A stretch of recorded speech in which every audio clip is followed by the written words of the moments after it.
I'm not making excuses for myself. Don't let Don Toon or Pittsburgh tell you I'm making excuses for myself, because I'm not making no excuses for myself. I know I'm underrepresented as a deaf individual who struggled with very difficult topics. I had to flag King Crimson. I had to evaluate Ronald Reagan. I had to get into it with Clint Eastwood. And none of that was my doing. It was all because of illegal homework. My father was a school bus driver. I don't need to hear string along presets from Shifty and UW Dialectical and various mayhem WrestleMania people from the U.S. military. I am not eligible to serve in the U.S. military.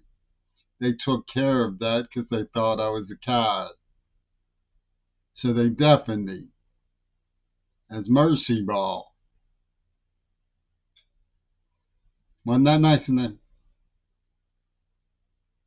So now they're all abominated that they can't get in my face legally. But they have other things they do, you know. They poison me in the stomach, in the heart, in the nerve system, in the groin. You know the story with the fidelity scene.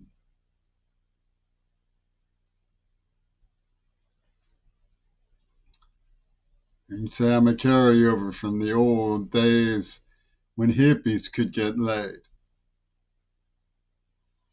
Poet.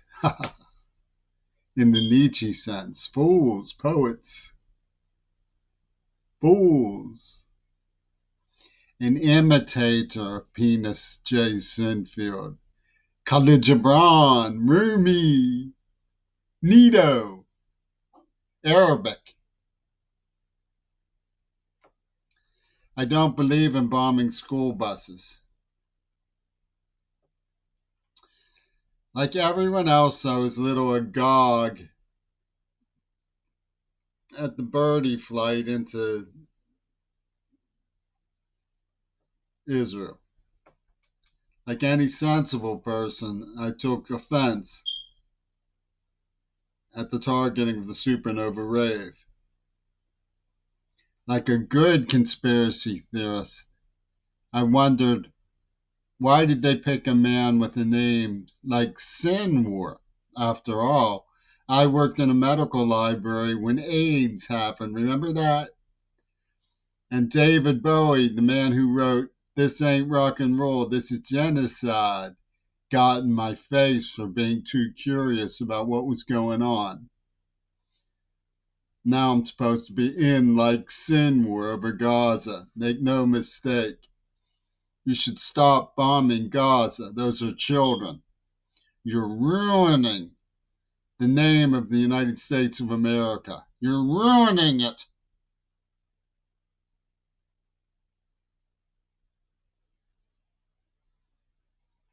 Now, the world is clever, shifty, and tricky.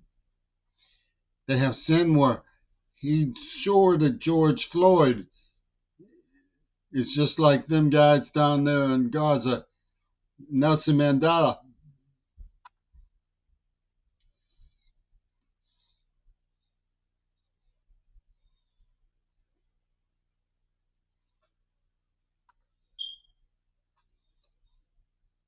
See, it's all interconnectedness. So the Rosa Parks chip is connected to the Shifty chip.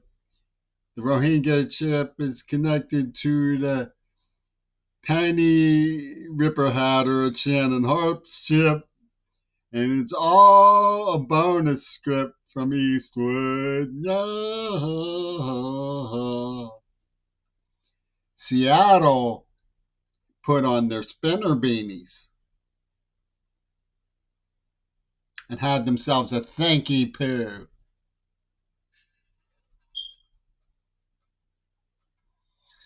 Now, Mr. Putin is quite unusual in bringing to everybody's attention that they're trying to microtize nukes to bring the threshold of their usage down.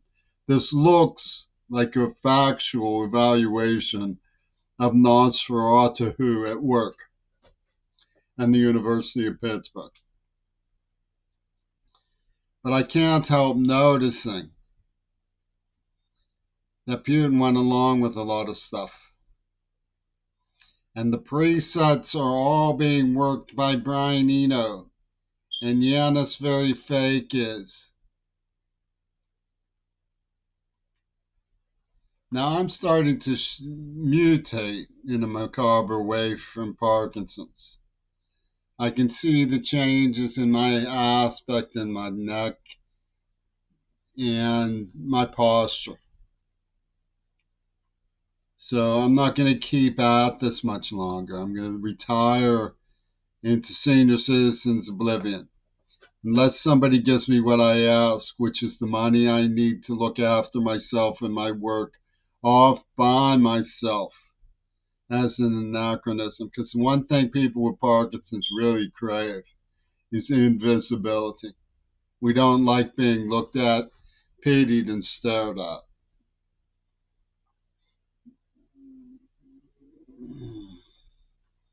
It's a shame they did this to me.